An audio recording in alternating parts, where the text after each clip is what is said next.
not what you expect a battle between Israel and Iran to look like. Long lines of cars waiting to fill up in Tehran.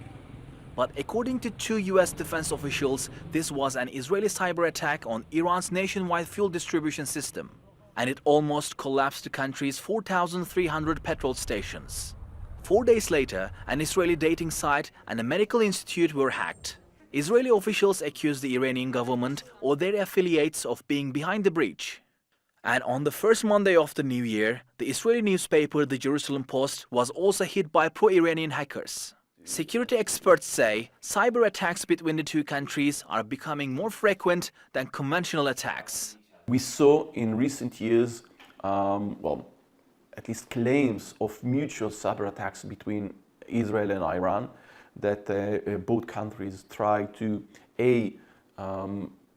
spy and steal information, B, to destroy and create sabotage, and 3, to create influence campaign. All of those 3 using the cyberspace.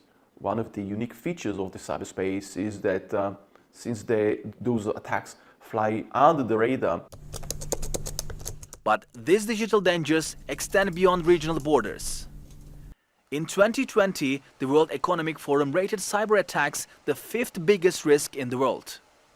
Cybercrime surged 600% during the COVID-19 pandemic, as more people went online to work from home and stay connected. And while these breaches don't cause physical damage, they can still leave deep scars on their victims.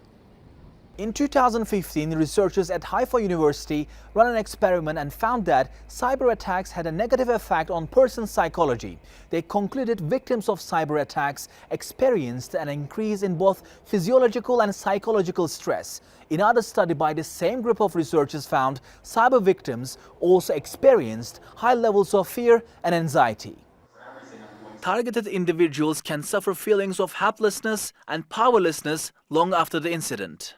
When some people get impacted by attacks, cyber attacks, they even start to blame themselves. So there's kind of this point of self-blame where someone thinks, oh, well, I've been impacted, I've been harmed, and I don't want to tell anyone about it. I feel shame, I feel depressed, and that can actually further harm people's mental health.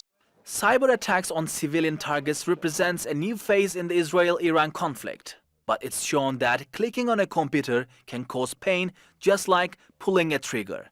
Mustafa Fatih's Theater World, Occupied East Jerusalem.